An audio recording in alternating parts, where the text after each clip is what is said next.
Welcome back, everyone, to Talking It Out with Bachelor Nation. Today we have Bachelor alum Ben Higgins on the show. Really excited to talk to him, Mike. What do you think? I got so many questions for the homie. Definitely going to get them talked about on here. So Yes. we will talk it out with Ben. 1,000%. But before we do that, bruh, you know how we do, man. We got to get to our hot takes. All right, so I just moved back to America. I'm so happy, right? And I saw with my friends Everything, Everywhere, All at Once. Have you seen that movie, first off? Wait, what's the movie called? Everything, Everywhere, All at Once. No, I have never even heard of it, actually. Who's You it? and Rachel were going to see this movie. Okay. I don't care how busy y'all are. You're going to see the movie, right? Text me after the pod. I'm gonna make it a 100% point. will. What is it? But- Netflix, Hulu, what? No, this is one that's in theaters. You got to actually, old Oh, school. okay. Old school, like, 2 years ago. Man, Like, I you haven't gotta been actually to a go the movie. movies. I haven't been to a movie theater since before COVID. I mean, Seriously? yeah. Bro, I love going to the movie theaters. I go solo. I actually was at the movies when Kobe passed. I'll never forget it. But yeah, I love the movie theaters. So my hot take that was based off of this movie or came from this movie. So you, Brian, you are a chiropractor. You're a doctor, right? So what, 20 years ago you finished bachelor's degree, I would assume, roughly? Shit, has it been that long? Yeah. Wow, it's been a long time. 20 years, Yeah, yes. 20 I got years. my bachelor's. So if you could, would you go back 20 years ago and do life differently, knowing where you ended up currently? So, for example, would you have gone to chiropractic school? Would you have gone to veterinary school? Or you'd be like, you know what, I'm going to the military, or did something that one of your friends did back in Miami. So wait, I need context. So man. you know who you are now. Right.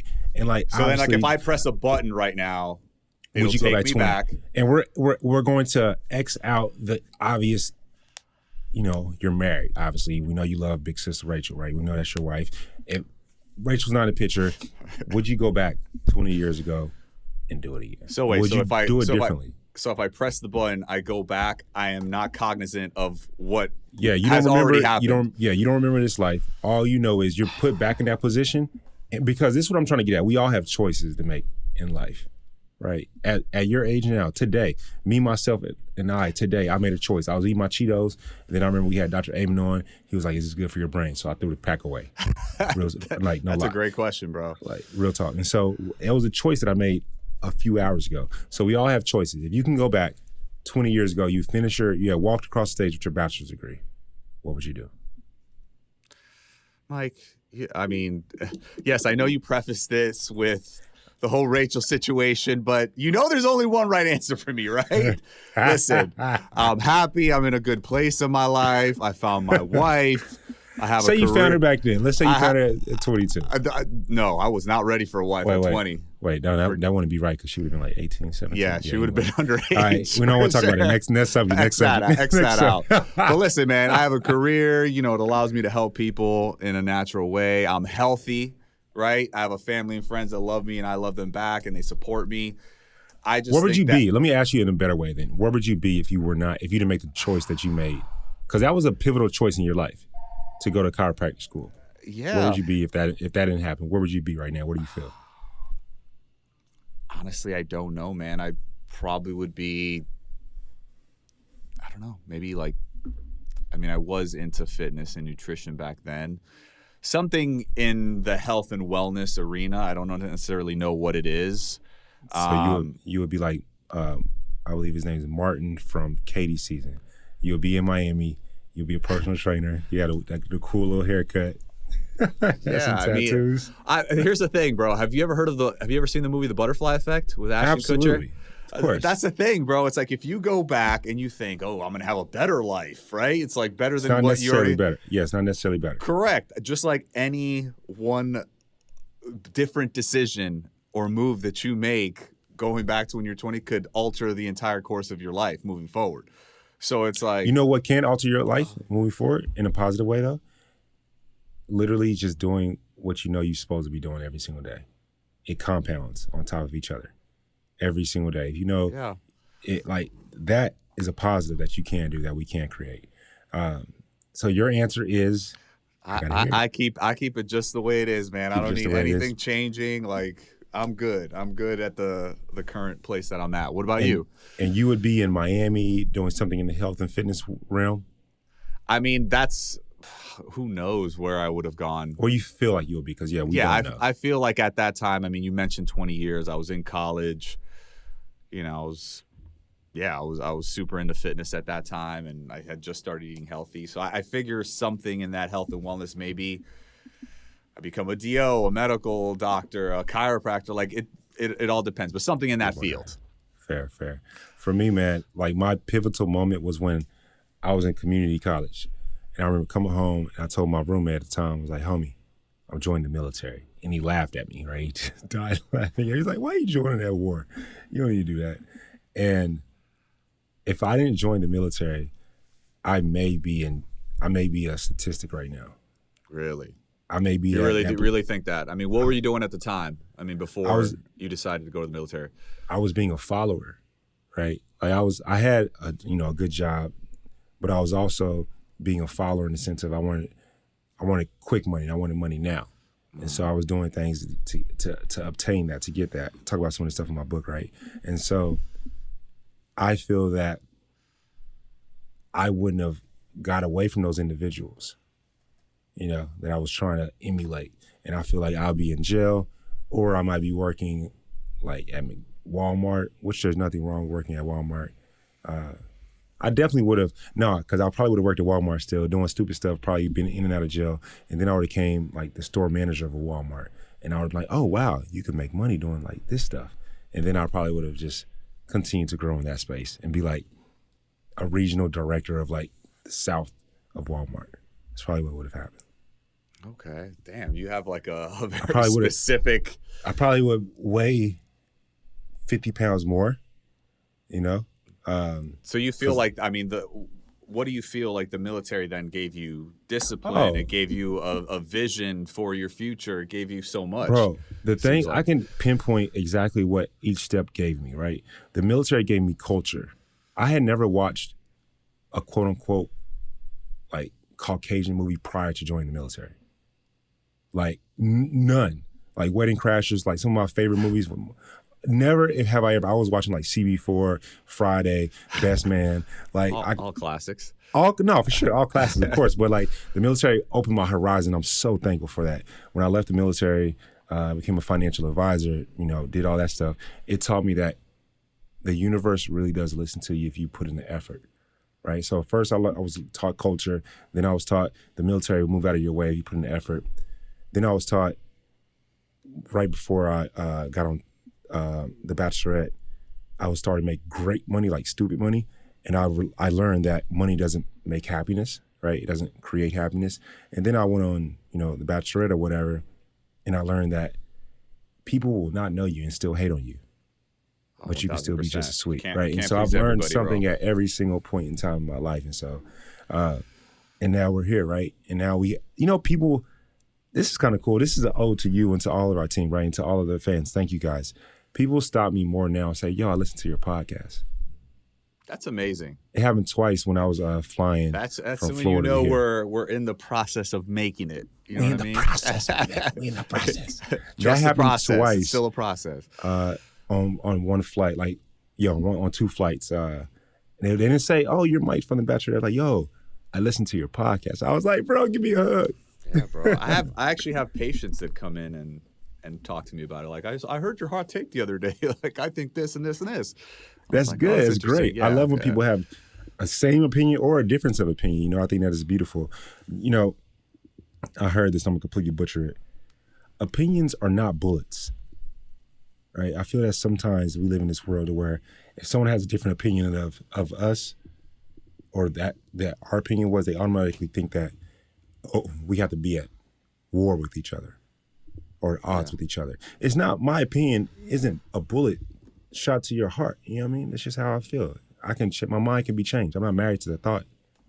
1,000%. I mean, everybody has a difference of opinion all the time, right? I mean, a lot of things that we've talked about in the last couple of weeks, I mean, it could be our preference. You know what I'm saying? Like, I don't invade on anybody else's preference. My life is my life. You know what I'm saying? And, we live to each their own, right? I mean, we To each live their own, the way we definitely want to so. live, and I'm not trying to worry about how others are living their life, but yeah, it is what it is, man. I totally agree with you. It is what it is. But our guest today, I can't wait to ask him that question. Would you do it differently?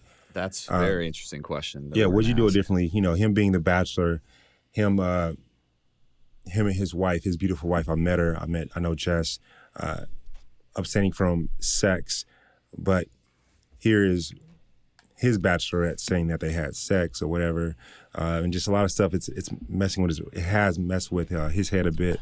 I want to know, would he do anything different? So, talking now, fam. Let's talk it out with Ben Higgins. Ben, what is going on, my man? This is the first ever time having the man, the myth, the legend, Ben Higgins on the show. How are you, buddy? I've been waiting for this moment. I'm doing well. I am. I've been waiting for a while, and this is an exciting time for me. But I'm doing well. Here's the only reason why I'm not doing well, and I'm going to sound very old by saying this, but I live in Golden, Colorado.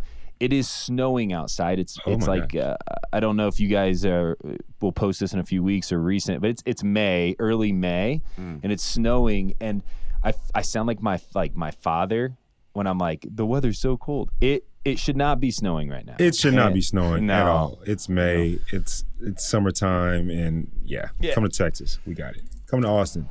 You and wifey come to Austin. We got you out here. Thanks, man. I was just in San Antonio doing a little speaking thing at a concert last week, and it was nice. So I would love to come back. Oh, nice. I spent an extensive amount of time out there. I have to say, before we even get into this, everyone listening, I call Ben often. Sometimes I call Ben just to say how he's doing. We do the same, back and forth. Ben Higgins is one of the most outstanding men in Bachelor Nation. Thank you for who you are. I don't know if that's true. I could argue against that, but that is very nice of you. That's true. To me, in my heart, that's very true. It's all that matters. As long as Mike thinks it, that's it.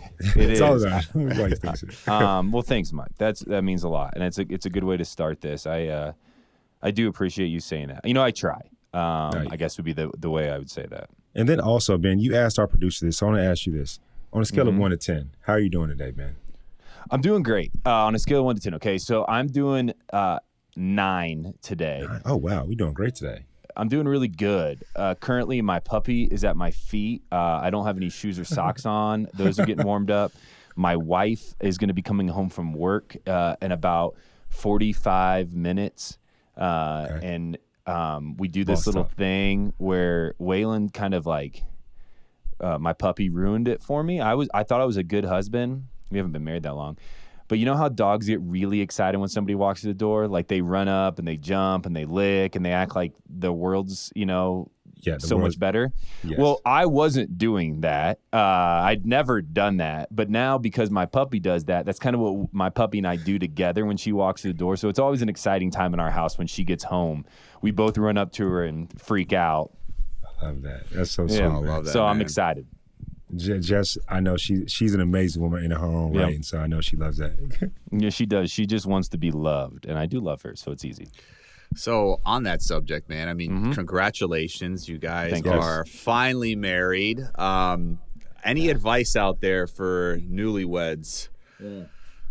Oh, man. Newlyweds. Yeah, I would say my advice. So Jessica and I'm biased. I do believe we have a really good relationship, like a good marriage. I guess I can speak for her and say that I've seen it in her desire to understand me, to love me well, to sit with me in my pain. She doesn't always do it perfectly. And I would say that, I could speak for myself and say I have that same desire for her. I want to love her well. I want to understand her. I want to sit with her in her pains and her celebrations. So my advice would be, though, even if that's like your intent, you're going to get it wrong. There's many moments that we've had in 6 months of marriage now that I've fallen very short, not realizing it. Sometimes even intentionally falling short because I'm in a bad mood or I'm resentful. And I would say give yourself some grace. Also understand this person loves you And so for the first time in my life, I have somebody that when I'm even resentful towards, like I'm like, hey, you didn't pick up the dishes last night. And I've carried that weight with me all day now. And I'm going to leave them in the sink until you get home. And I'm going to be upset about it. I'm not even going to say a word to you about it. And I'm going to watch and see if you ever clean them.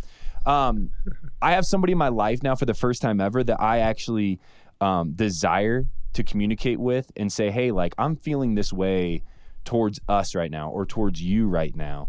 And this is why. And for it not to be with fear of her like leaving or being like, hey, we ain't friends no more. That's what I was just about to say. You sound like a best friend.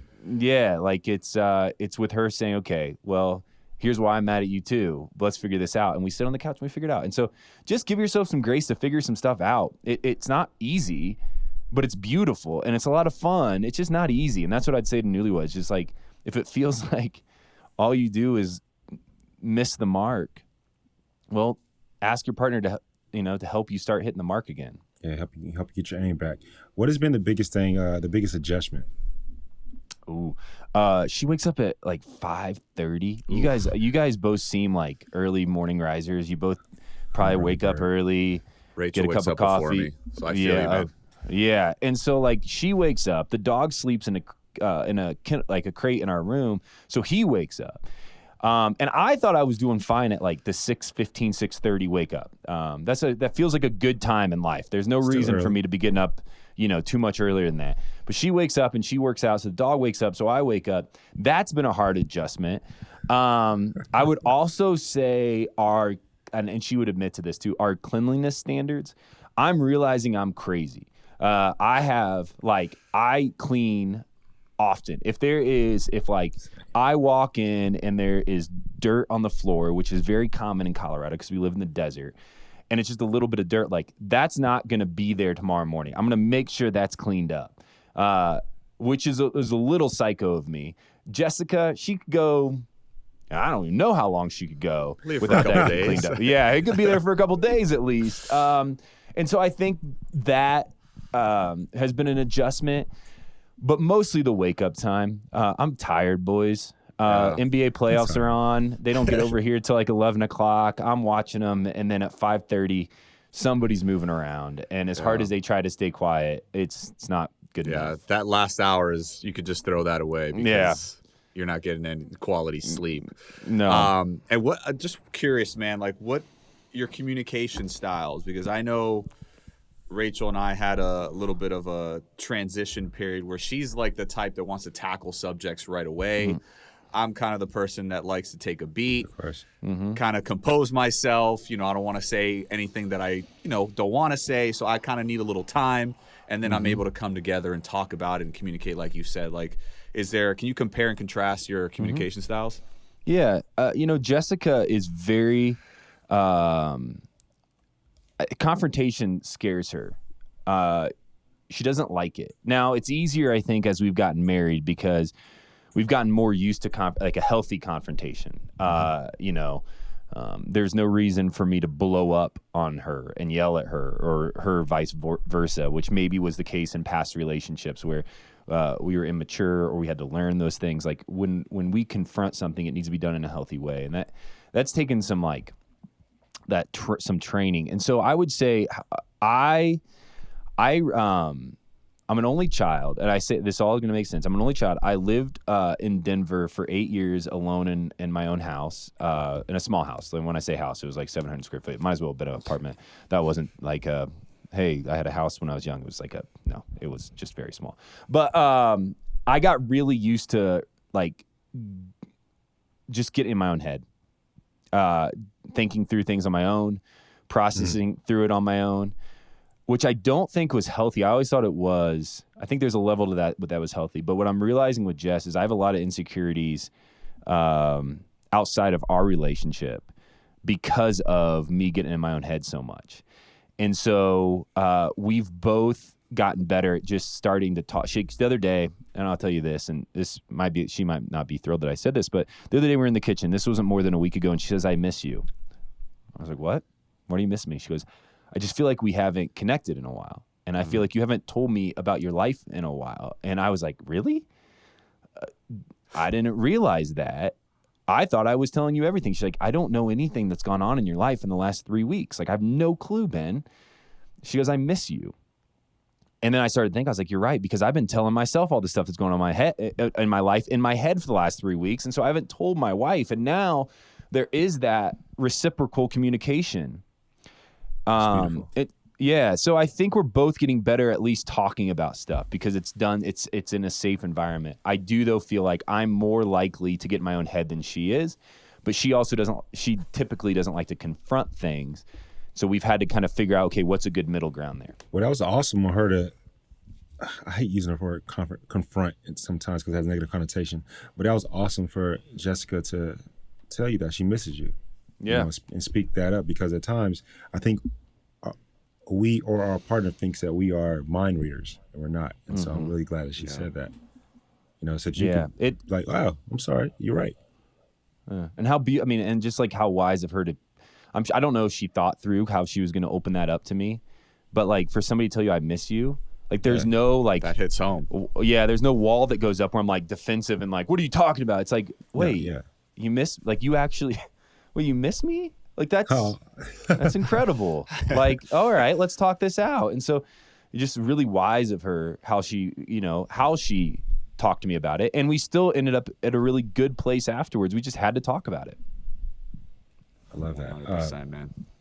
That's something that I know that being single for so long is something that I'll have to work on. It's honestly the reason why I even got a roommate and my ex-roommate, because I can stop trying to do everything my way and just keep it all in my head for that very reason. I love that you've been, opening up more and just being courageous in your words and within all of us as audience and just you within your own relationship. And we know that you just got married 6 months ago. Yeah. I didn't get the invite, but it's okay. I love you, bro. And during your engagement, you and Jessica were abstaining from sex. How do you feel that journey helped strengthen your relationship? Well, that is true. And when we successfully accomplished that mission. Congrats, yeah. I mean, there's multiple angles to why that decision was made, right? I think people hear it from the outside and they assume it was strictly a faith decision. A religious decision might be a better way to explain that. It wasn't solely that. Now, we both believe in Jesus. That is something that is at the foundation, the corner of our life. It is what we try to have everything come out of. We also, because of that, do believe that sex is sacred. We believe it is something very powerful, something very important to consider and hold dear, to talk about, to express. We also believe it's an awesome thing. It's a gift. And in my life, personally, I was famously, or very, I guess I should say almost famously. There you go. Yeah. For Caitlin Bristow calling me out and saying, "Are you a virgin?" Right? And I said, "No, I'm not," and I wasn't. Now, Jessica had her whole life, and she had held sex dear and had abstained from sex her whole life. And so when I entered in that relationship with her, I said, okay, we both talked it out and said, what is the wise thing to do here for us? And it was, hey, you've worked so hard to keep this moment special for you. And I've had failed relationships where that has been a part of my life. And so let's try. Let's see what happens there, because we have a whole life together, right? We didn't imagine. Now, here's the joke on us. When we got engaged, we didn't think COVID was going to shut down our wedding for a year and a half. So the big joke on us was, hey, let's wait a year longer than you expected. But so the question was what came of that? One is it wasn't easy, and so it forced us to grow stronger together in our commitment to each other. It also got us really excited for when we did get married. There was something very special there, something that we were going to work through as a married couple when we had already committed our lives to each other. And then finally, I think there was a level 2 where, because that physical part of our relationship was I guess not an option, it forced us and allowed us to communicate with our words a lot easier. And so we talked things out. We talked the weird stuff out, the uncomfortable stuff out. We talked about random stuff. We spent our time talking or having experiences together. And And I'm not going to say that it's for everybody. I would not put my stake in the ground and say everybody should do this at all. I actually would very much push against that and say, no, this is a decision you need to make if it is right for you. But for us, it was right, and it feels right, and it feels like it was a healthy decision. I'm really glad that, I guess I'm proud of myself that I was able to respect my wife and her decision her whole life. And I'm proud of her because now it's very healthy, and we have that special bond that existed once we got married. Guys definitely have a special bond. I'm glad that you don't impute that upon everyone. You continue to say, this is what we did. This is what we chose to do. Our decision, it does not have to be your decision. So definitely like that you said that as well. And you guys definitely do have a special bond to each other.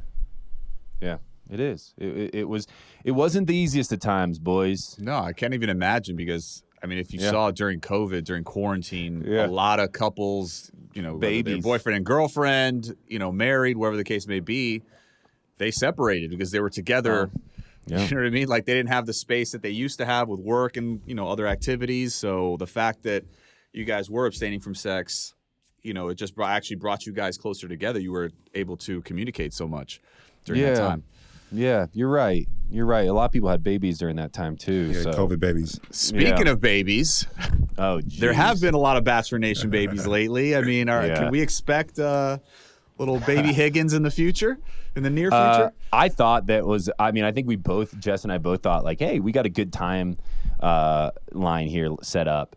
And then we got a puppy. And then we got a puppy. The baby before the baby. Yeah, and we were sitting on the floor like a month ago. The Waylon's 6 months old now. It was about a month ago. We're sitting on the floor, and he's biting our hands, and he's waking up in the middle of the night, and all these things. And we both said, I think this pushes our timeline back a little bit. I think we are going to reconsider what this looks like. She's young, and I'm older. I'm 33. She's 26, and I would say that ideally, if all goes perfectly to plan, it'd be 2 years from now that we'd be trying, and she would be 28. I'd be in my mid-30s. I have a lot of buddies in their mid-30s who just had kids. It feels like a really fun, healthy time, and my buddies won't be going to Stagecoach anymore, and they won't be trying to travel the country and go do this ridiculous stuff every weekend and keep me up till 2 a.m. And so it just feels like at that point, everybody would try to be slowing down. 2 a.m. is an early night, Ben. What's that? 2 a.m. is an early night. You're crazy. Yeah. So that would be our ideal. I don't know. I mean, if we had a baby tomorrow, I think we both would be excited and ready, but both be scared out of our minds, because this puppy both had some tears over raising a puppy together, which scares us for a child. How do you think the puppy would react with the child? Fine. He's a perfect angel if it's not Jess and I. If it's Jess and I, he's all up in our business. If there's anybody else, he's the perfect angel to them. He's a good pup. We love him, and he is. But yeah, I think you'd be fine. He does like his attention, so I think that would be a hard thing for him to understand. What kind of dog breed is Waylon? Yeah, so here's an interesting story.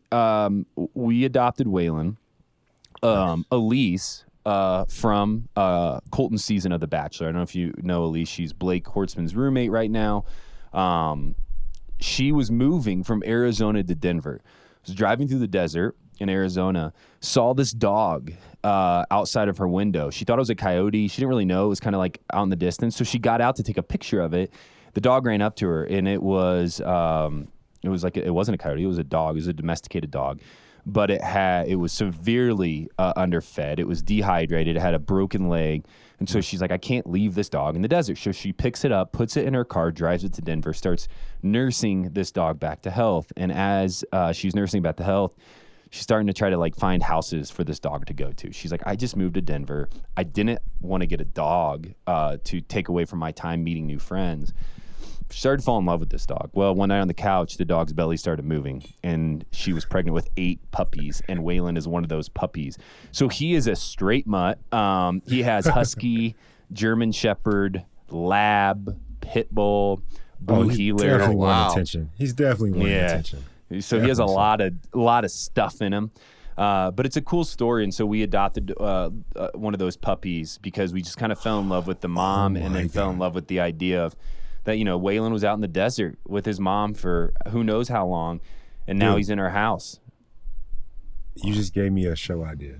There should be like a Bachelor Pups Nation show. You're on to something there, Mike. Crazy. Hey, man. All I know is Copper would give everybody a run for their money. Everybody would be like, oh, my dog's going to win. My dog's going to win. Yeah. Oh, my dog's going to win. My dog's going to win. That would be hilarious. Ben, I have to ask. You mentioned Caitlin Bristow. You know I love you to death. I have to ask, wouldn't be doing my job if I didn't. Yeah. Caitlin was, saying that she had sex with all three guys that she was in the fantasy suites with.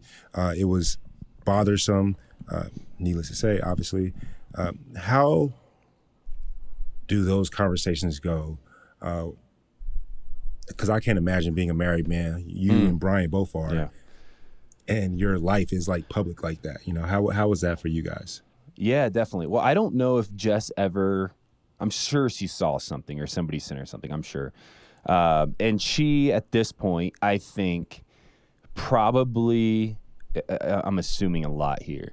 I'm assuming Jess saw it. She probably didn't love it. It probably didn't make her feel great. And she probably closed that article up and said, there isn't a reason for me to bring this to Ben because I know where we're at. I know what we're building. I know how committed he is to me.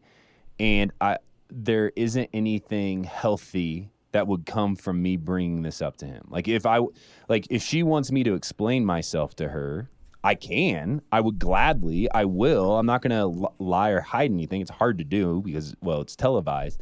But it also, I think that's one of the coolest parts. I don't know if you guys have ever felt this way in past relationships. I oftentimes had a lot of insecurity when it came to somebody having eyes for somebody else when you're dating them, right? And so I always had this underlying feeling hey, I need to control or protect, which is a very unhealthy unhealthy attitude towards a relationship. It's not good of me to feel that way, but I just always had to fight that. With Jessica, one of the many reasons why I knew that we were going to be awesome together is there is no jealousy. There's no fear in my heart of stepping out. There's no fear in my heart of her stepping out. She knows enough about my past to know that hey, I've done things in my life that maybe she hasn't done. But that isn't who we are now. And And so, I think it's weird. I remember even one of the hardest things, past even Caitlin. Caitlin had reached out to me after that came out. And she's like, hey, that wasn't my intention. I was like, I know that, Caitlin. I know Caitlin's intentions was not to bring up something, right? She's engaged. That can't be fun for them either. I'm sure Jason's not sitting at home hey, I love to read about this. It wasn't, I listened to the article or listened to the interview, and it was a very passing statement. It was just hey, this is my experience. I don't think she meant anything by it, and it got blown up, right? Like most. But one of the things that was hard was, if you remember during COVID, The Bachelor was running reruns of seasons, which I was excited about because it's cool to be back involved at some level and to feel hey, this thing, even though the relationship didn't work out, it wasn't just doesn't die and get put on a shelf for all together. So they were doing the reruns, and they asked Jessica to be a part of that with me, and that was really cool. And so we were watching it that night, and then very quickly turned it off. And we're yeah, this isn't healthy for us. This isn't good for us. That was harder than reading an article. I think seeing it, it's not fun. And honestly, we try to protect ourselves from that as best we can because I don't want to see it and she doesn't want to see it. And so why would we watch it? Or why would we read about it? Or why would we talk about it unless it was really aching at one of our souls? There's no reason to bring it up. No, agree with you. How has the show affected your life post being The Bachelor? Dude, every way. I think the cool thing is my friends are still the same. I haven't lost any close friends that were friends in middle school and high school and college. They've made it grown. They probably think I'm a little bit Actually, they don't think I'm cooler.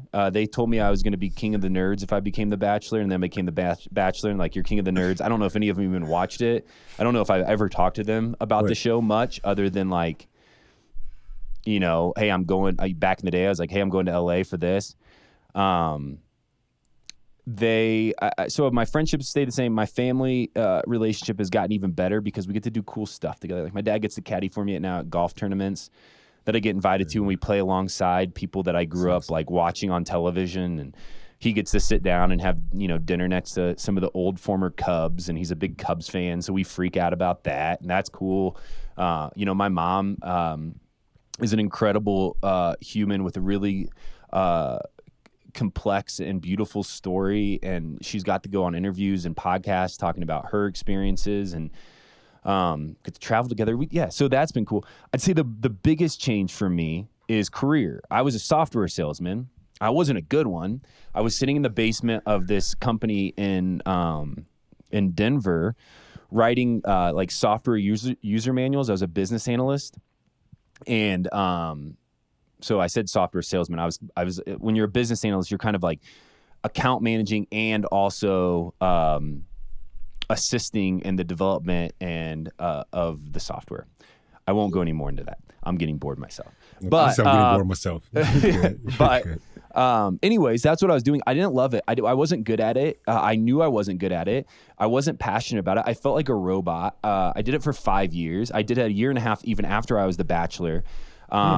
Until I felt like, okay, I'm at a place in life where I can get my own health insurance. I can start a company, which is where we started Generous Coffee Company from. It's when a podcast for me started, which was a huge gift to my life. And so I would say just career-wise, I've been able to now kind of do and invest into things that I really love, instead of sitting in a basement feeling like a robot. That's been the most drastic change for me in my life, which has also made me more human.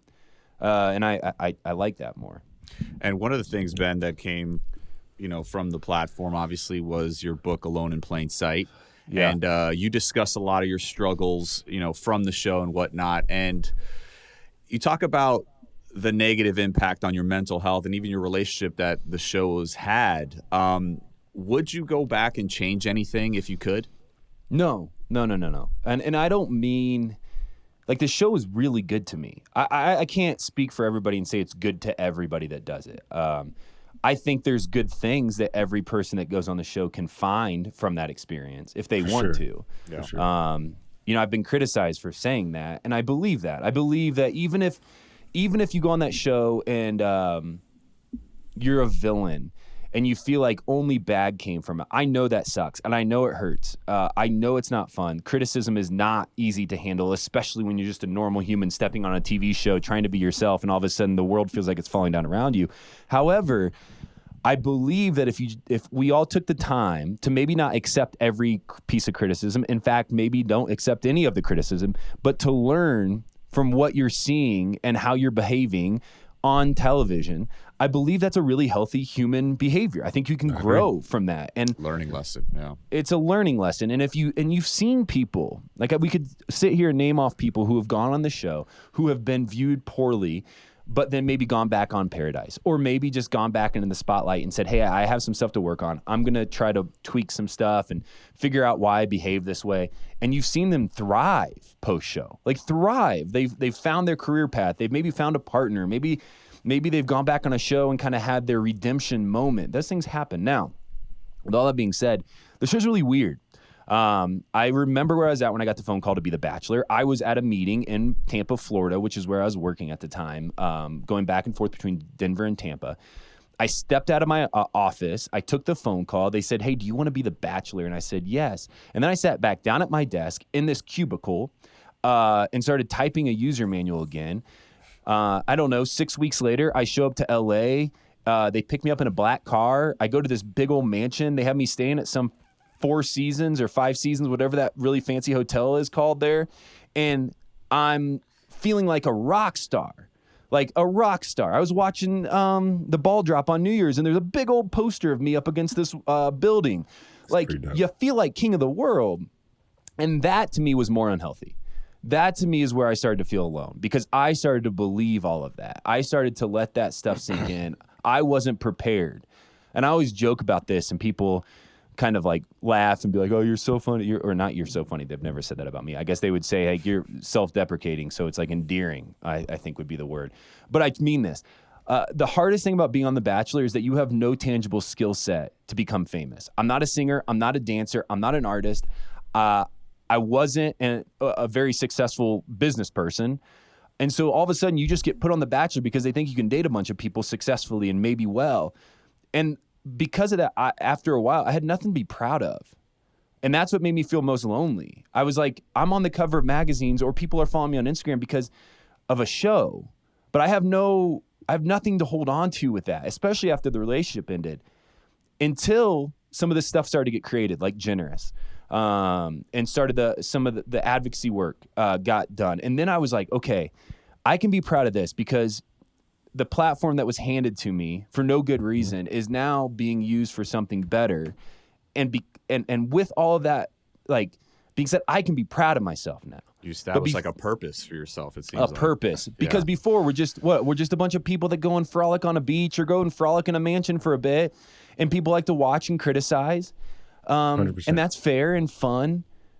But ultimately, like, and I mean it when I say this, like, ultimately, when it comes down to it, we're just there for entertainment. And Correct. That feels odd. And after that hits and sinks in, especially when I feel like you've been the lead, when you just feel like you've been there for the entertainment of others, it feels pretty lonely. So then that next season of life is trying to figure out, well, what do you do with this gift that's been given to you? And I will always say The Bachelor has been a huge gift to me in so many ways. And who helped you cope? I'm sorry, Brian, go ahead. No, I just wanted to know, like, who helped you cope during that time? I mean, it seems like you were really struggling. I mean, who in your life was that person that you could lean on? Well, I called two of my buddies who are pastors, and I said, hey, I need you to hold me accountable during this season of life. That was a big deal. They played more of a distant role, kind of, hey, I have a question. Or at the time I was getting a lot of criticism from the Christian community for going on the show. So I felt like I didn't have my tribe. I didn't have my people. Like, as somebody who believes in Jesus and tries to do the best to love others and to love myself and to love my neighbor, I felt like I was very isolated because the group that I thought would like give me a big old hug and take me in was kind of the ones that were making me feel the worst. And so I needed them. I needed a pastoral counsel to be like, okay, am I crazy? Am I not seeing any of this correctly, or am I? And I just need your reassurance, and so I can have some confidence walking forward. I also called up 4 friends, and these 4 friends are people in my life that I trust deeply, and that I know love me, and that I know want to see me succeed. Jealousy might be a small part of our relationship at times, but it is not a big part of our relationship. So I called them and I said, hey, life's going to get really weird for me. I don't know where it's going to spit me out. I need you to be there. I need to be able to tell you everything going on. Mistakes I make, good things I do. I need to be able to celebrate with you. Like if I land a new job, a hosting gig, I need to be able to call you and know that you're going to celebrate that for me and with me. Or if I get fired and I don't get hired, or if I mess up and say something stupid publicly that isn't going to land well, I need you to also be there to hold me accountable and tell me when I was wrong. I just need some trusted voices in my life, because everybody else is going to be yelling in my ear. And the criticism comes in fast and it comes in strong. And I need to be able to know if that criticism is valid, if I need to hear it and listen to it, or if I need to push it aside and say, no, that is not right. Like that was not my intention. That is not what I need to hear. And then finally, my family, my mom and dad had a really weird time at first with this whole thing. They were just kind of like having fun with it. And then it turned into this kind of like weird where they would have to hear way too much about my life than they wanted to hear. And then they felt like they couldn't help me any longer. I remember the conversation when they called me and they said, we just don't feel like we understand your world right now.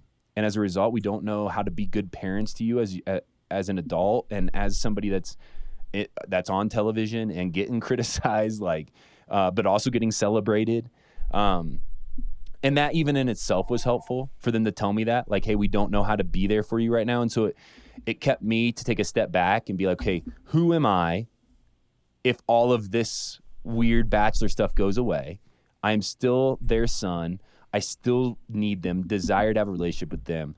And so what does that look like if the Bachelor isn't the main focus of every conversation we have? And so I'd say that's the kind of the circle, the group that came around me and helped me get through the craziest of times. They're still there in my life today, but the craziest of times, that was the group I was pouring myself into. Nice. I think that's a gem right there, man. For everyone listening, whether you're on TV or not on TV, if you're just going through a season right now to where you may be criticized, or you're going through a season to where you've never stepped foot in and no one else around you has stepped foot in, what you just said right there is, Ben, that's definitely a gem right there for people to listen to. Oh, I actually would say, yeah. I mean, I would say that every single human needs some type of group like that. Now, it could be one person. For certain. It could, but like, can you imagine, guys? Like, I've always said this, like, the biggest compliment that I've ever received in my life is when a friend of mine looks at me and says, hey, I just need you to be there for me. I need you to hold me accountable. I need you to celebrate with me because I know you love me, and I know you, and I trust you to do that in a way that's healthy and wise. Like, what a compliment to get. And so, like, if somebody's listening, they're like, well, that's an awkward conversation to have. It's not really. I mean, it's really just asking somebody that you believe in and that you trust in to have a bigger piece of you. And that's a beautiful compliment to that other person. I hope they see it that way.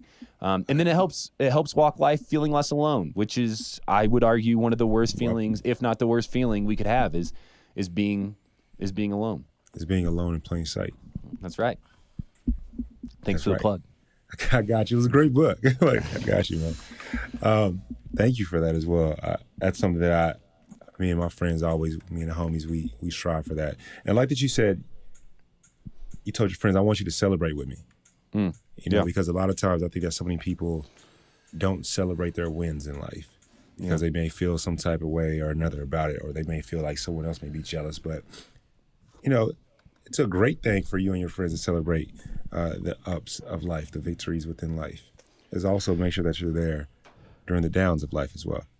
Yeah. And in this world, it's hard. I don't know if you guys feel this way ever. You both have great stuff going on outside of your time on the show, but I didn't, right? I mean, I kind of had the show to lean on for a big period of my life as kind of like, this is the coolest thing and one of the most important things that ever happened to me.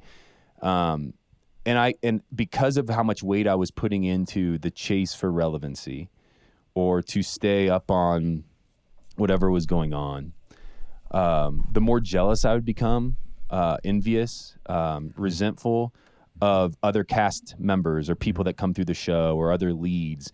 I found myself wishing ill will sometimes on the leads that were coming up behind me. And that's not the man I want to be. I've heard that a lot, yeah. That's not the person I want to be. That's not in 30 years when this show and this period of my life is so meaningless.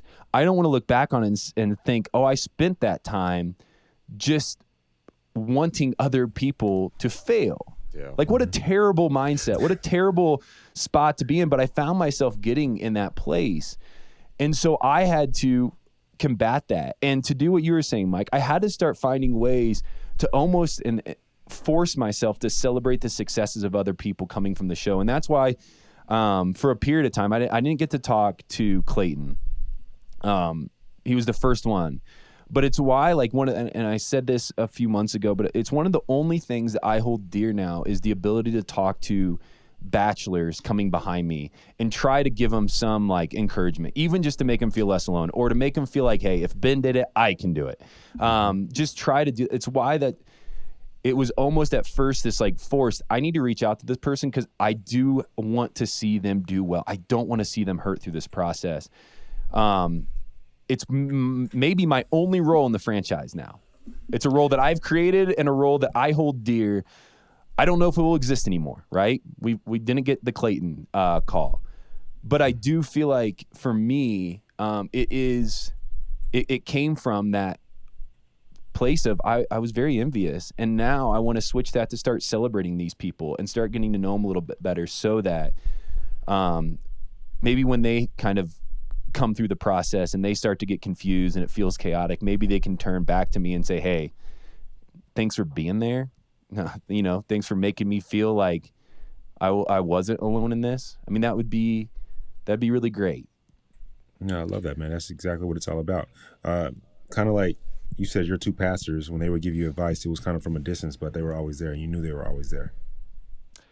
Yeah, I knew they were always. I mean, the people that I asked them because they had the ability, if they left that trust circle, to break me. But I didn't believe they were going to leave, and they haven't left. Gotcha. They got me through it. They committed to it. I asked them, hey, can you commit to this? Can you take this responsibility on?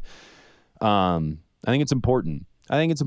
For, you know, we're obviously talking a lot about a television show that kind of threw us into a whole new world. I think it's just important in life. I think this conversation is bigger than a television show, bro. I think this conversation is about a guy that, you know, was young and became widely successful. Yes, based off the show, but the story can apply to so many different things. You know. Yeah, I hope people hear that. Like, you know, what were you saying? I didn't mean to cut you off. No, I just hope people hear that, where they hear it and they go, hey, wherever you're at in life, community's a gift. It's important. Also, if it needs to be forced like me, getting yourself in a place to celebrate other people's successes, I promise you, frees you. It releases a burden and a weight that you probably have been carrying. And it also opens you up to love people better, which I believe is central in my faith, to love people well. Would you say that there's a space within that to where you are allowed to feel something other than, you know, extreme happiness for the next person? I mean, I think as humans, yeah. I think we have to feel what we're going to feel. Yeah. You know, there's many, I do think I have to check myself. So typically, and it happens still often, don't hear this and think that this is like all gone away and now I'm just like the happiest dude for everybody else that's thriving. That's what I'm trying to get people to understand. Yeah. You know? Yeah. No, we're humans. It still happens. Typically that's a me problem. Something's going on in my heart that I then need to dig into a little bit. That I need to ask myself, okay, why is it that I see this person doing this? Why is it that I'm not happy for them? Okay, real quick, side tangent. In the early Judaism, sacrifice has always been a part of Judaism. It's always been a central focus. In fact, the sacrifice was oftentimes like a big barbecue, right? They would have an animal, they would sacrifice this animal, then everybody would celebrate and eat. It's where a lot of the festivals and things come from. At some point in time, and I'll leave out a lot of this story, you can look into it. At some point in time, somebody came to the rabbi and asked the rabbi, why is it that we can come and sacrifice an animal and all of our sins are forgiven and now we're all good and now we're all like fine to walk out of this room when there's still hurt and pain that exists with our neighbors? I'm still mad at my neighbor. I can't get over the fact that my neighbor hurt me, but yet now we go to the sacrifice together, everybody leaves and we're supposed to be all good? That doesn't make sense to me. And the rabbi responded with like, hey, you might be right. Let's look into this a little bit. And so there's something that came up called the guilt sacrifice. Jesus speaks about it. In Judaism, it became very much a focus of how people entered into the sacrifice themselves. The main sacrifice was to confront the problems in your life with other people or yourself before you think everything's going to get cleared up, right? And so what I mean by this is before you walk in to have the big old sacrifice where you can leave and just start celebrating again and having that freedom and your burdens lifted, maybe there's some stuff you need to fix in your own life before you ever step foot into that main sacrifice. Maybe there's some people you need to confront. Maybe there's some things within yourself you need to start fixing and tweaking and thinking about and meditating on. And for me, I've had to do that often. I have to do it daily, where my emotions come up and I say, what is going on? Let me check myself. And sometimes, Nick Vile can attest to this, sometimes I have to call that person and say, hey, I'm mad at you. And this is why. Let's talk it out. And then we talk it out. And guess what happens? So we do. Yeah. I didn't even mean to do that, but that's good. Yeah. And then there's something beautiful that happens from those moments. Definitely is. Yeah. Some healing. I wanted to harp a little bit on what you were saying earlier about, your support system. You wanted them to hold you accountable and the criticism that you're receiving from your community. Like, I just want to tell you, man, like, I really appreciate you because according to my wife, you were actually one of the few people in Bachelor Nation to reach out to her during, these last couple of years, during those turbulent times. And you came to her wanting to gain more knowledge, and you were eager to know how you could just be an ally to people of color. And you were open in growing as a person. And it seems like, you're telling us that now. But at the same time, you've also received heat in your past about your views and your beliefs. And it seems like people put you in a box, and you don't necessarily hear that criticism with other people in Bachelor Nation. I don't know if you saw this, but again, we would be remiss if we didn't bring it up. But, your ex, Lauren, was seen in a photo at a bridal shower with Candace Owens. How does that make you feel that people seem to hold you, in essence, to like a different standard than other people in Bachelor Nation? So with Lauren, are you saying like she didn't receive the criticism, or I somehow got criticism because she was there? I just feel like maybe you get more criticism. I mean, I don't know if maybe because you're a Bachelor or whatnot. Yeah, that's fair. I mean, Brian, I don't know how to answer that. I can try to walk through it alongside of all of us. It hurts. It is hitting my biggest insecurity. And so I've had people in Bachelor Nation, friends of mine, when I say, hey, I feel unlovable, what I'm really saying is I feel unlikable. I feel like the more people get to know me, the less they're going to like me, the less they're going to understand me.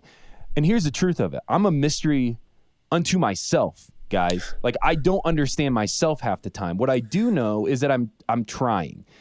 And then I'm attempting to figure this thing out. I think I would actually maybe assume that's maybe the most any of us can say, is that we're trying to figure ourselves out, figure each other out, trying to love people a little bit better, probably going to fall very short very often, try to stand back up and do it again well.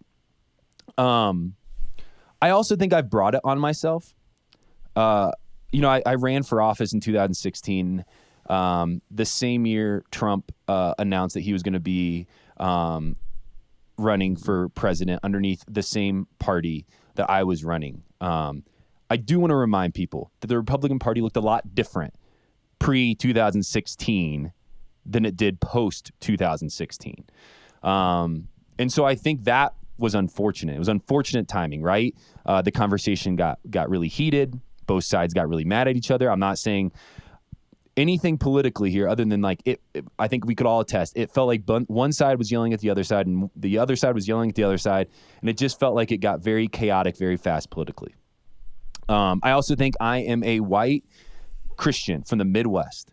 I don't think Christians have the best PR in this country right now. I think the loudest voices oftentimes are the most hurt voices, and I think oftentimes are the voices that they are trying to prove something that I personally don't feel like is important to prove. They're yelling and they are screaming and they are fighting every battle they believe is worth fighting. I don't believe that was the way of Jesus. I don't believe that's how Jesus thought. I think the people that are contemplating and meditating and trying to figure out what the most helpful solutions to these problems are, or the most helpful ways to love people are the ones probably staying quiet because they're meditating and trying to gain wisdom. They're trying to listen more than they speak. They're trying to stay curious. I would like to hope that I fall in that camp, where curiosity is a lot more important to me than having truths and facts that I put my stake down on at the expense of other people.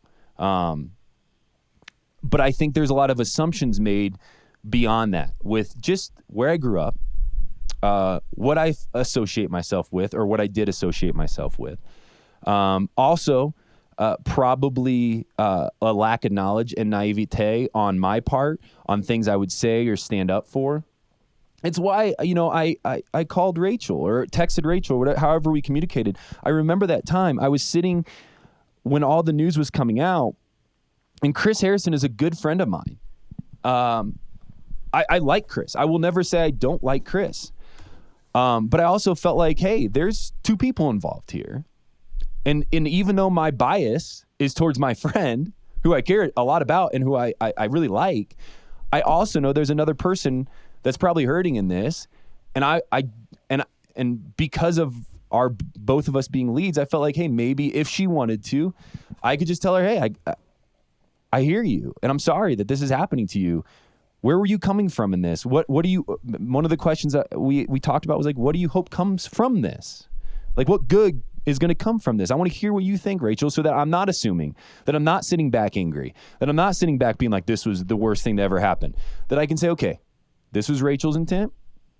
This is what happened. This is where we hope it goes. This is why we hope it goes there.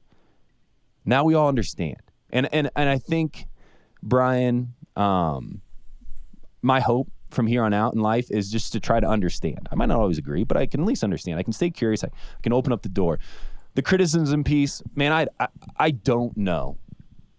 I don't know. It's a conversation I have in my head all the time. Is why do I still feel like when people get to know me better, they like me less? That might be something I always battle. It's been a battle for as long as I can remember. I don't know if I'll ever have the answer to that. I don't know if that's an untruth, a non-truth that I'm speaking into myself, and I'm just validating it by every example that exists in this world, or if that is a truth that I need to continue to tweak at and figure out is like, what am I doing to people to make them feel so distant at times, or so angry at times? I don't know. I maybe you could tell me that better than I could tell myself.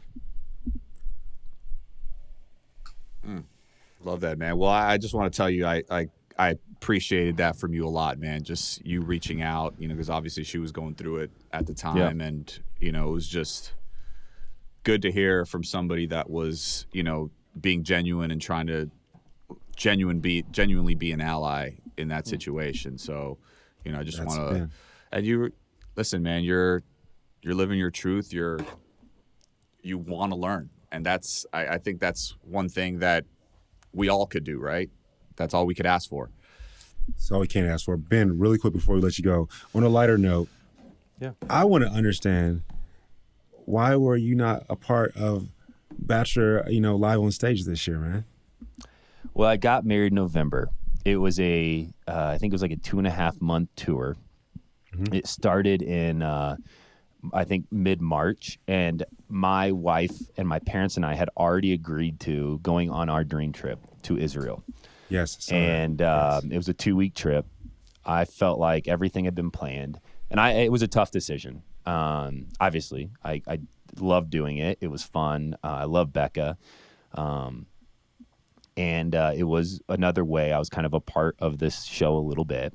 But I had to, I think everything was kind of going up against it. Could I leave my wife and feel good about it for 2.5 months? You made the right decision, man. Yeah. And then would I be okay skipping a trip to Israel that has been really impactful for me post-trip? And I couldn't. And so I had to say no. And I had to kind of like take that deep breath, take a step forward and say, okay, that's behind me. I'm making this decision. And we did it. And I don't regret it. It looked like fun. I had FOMO. I was jealous at times. But I was jealous for good reasons, because I know how much fun that thing is. Jealous for good reason, man. And Ben, what's up with the Almost Famous podcast? Everybody's like talking that you don't pay attention during interviews. Can you let everybody know that you're actually like engaged, even though you're not necessarily like glued to the screen? What's up with that? Well, typically I have my computer and my notes sitting off to the side, and I'm writing, and so like, I'm going to be looking like this. But I'm like writing my notes. It's like, that's like a thing. Yeah. So I don't know how we change that. I agree. I take notes so softly when I do these pods. Yeah. Then they post. iHeart chooses to post the videos where I'm like looking the worst. But I feel like I'm engaged in the conversations. I mean, I'm talking. I feel like I'm asking questions that aren't like, "Whoa, what are you talking about?" Ben, you haven't been listening for 2 hours. I feel like I've been listening. I don't know. That's a good question. Well, for everybody out there, guys, Ben is listening. Okay, Ben is listening. Man, we gotta let you go, man. I'm not gonna get in trouble from your wife or nobody else. I definitely appreciate you being on, just being so honest and open. We can have a part 2 with you. There's so much to talk about, and just like I said from the beginning, I'll say the same thing. I've always thought you to be a great guy. I appreciate that. This is the quickest hour of my life, by the way. I felt like I just talked for an hour. I feel like I needed some people to talk to, and I'm glad you guys are hitting it on the head. And I wish you both the best. Bryan, please tell Rachel I said hello. Will do, man. And just keep doing good stuff, guys. Thanks for having me. Thank you for being on, man. We appreciate you. All right, Mike, we had such a great conversation with Ben. We didn't even he dropped so many gems on the episode. I guess we didn't really need one from him at the end, but I want to hear yours, man. What you got? Oh, you gonna throw me in a spot like that? I never come in with a gem, but I always have the gem. I always have one after our conversations. And what I do with my friends and the people I love and care about, and it's kind of what Ben alluded to, you gotta have that core. The core is extremely important. And if you don't have that core, I suggest you go start doing something that you individually like to do, whether it be play pickleball, play spike ball, play volleyball, I don't know, go to the library and read a new book. One way to find your core people, but reach out to them. Ask them genuine questions. Ask them to keep you accountable. That stuff has held its weight and wonders for me personally. Love that. Your question or the hot take earlier today just made me think of this post that I saw about, the 10 to 15, 20 years back. Would you change anything? But I just want to read it right here. It says, life changes. You lose love. You lose friends. You lose pieces of yourself that you never imagined would be gone. And then without you even realizing it, these pieces come back. New love enters. Better friends come along. And a stronger, wise you is staring back in the mirror. Sure. So, I know sometimes people feel like, oh, my life is over. I broke up with this person. I thought they were the love of my life. I mean, life goes on and you're going to fall in love again. You're going to make new friends. Life changes. Brian, I ain't fell in love again yet. When is it going to happen? Ladies, we got to fix this. No, we got to fix this. It's like Dr. Amen said, don't make a permanent solution for a temporary feeling. Oh, man, that was a insightful conversation, man. I feel like, Ben was very, very open and vulnerable with us. What do you think? Oh, definitely so. Ben is, like I said from the beginning, every time I have a conversation with Ben, I'd never say nothing bad about the guy. He's always open, honest, always wanting to give of himself. And I think it's funny. I think he's playing the role of, I'm wrong. I know I'm wrong. I'll do better, a bit. But like, and the first step is admitting that, right? I find that to be so, like, he genuinely, and that's the key word, he genuinely wants to be just a great human being to all that he encounters. Yeah. That's what I get from Ben. I know that him and Jessica, I wish them nothing but the absolute best. Yeah, hopefully some mini Higgins in the future, near future now. So yeah, man. Mini Higgins. I mean, I don't so know. Many gems. He did. I met him briefly. I think it was Lip Sync Battle. Back in the day, but I've never really had a full-on conversation with him in person. But just the way you speak about him and our conversation today, seems like a really great guy. Oh, he definitely is, man. And with that being said, ladies and gentlemen, we love you guys. Thank you so much for listening to today's episode. We hope you enjoyed it. No, we definitely appreciate you guys listening to today's episode. Keep stopping us in the streets when you like the episode. Let us know. When you don't like it, let us know as well. More so, let Bryan know. And, with that being said, let me know, please. We always do love to hear your opinions, your stories, honestly, and your insight. Please don't forget to like, comment, follow. Message us on social at Talking It Out, B as in Bachelor, N as in Nation on Instagram. And as always, you know where to find us, you know where to follow us at, you know where to get our content at. This is for you. We do it for you. And baby, don't DM me no more until you hit that subscribe. We love you.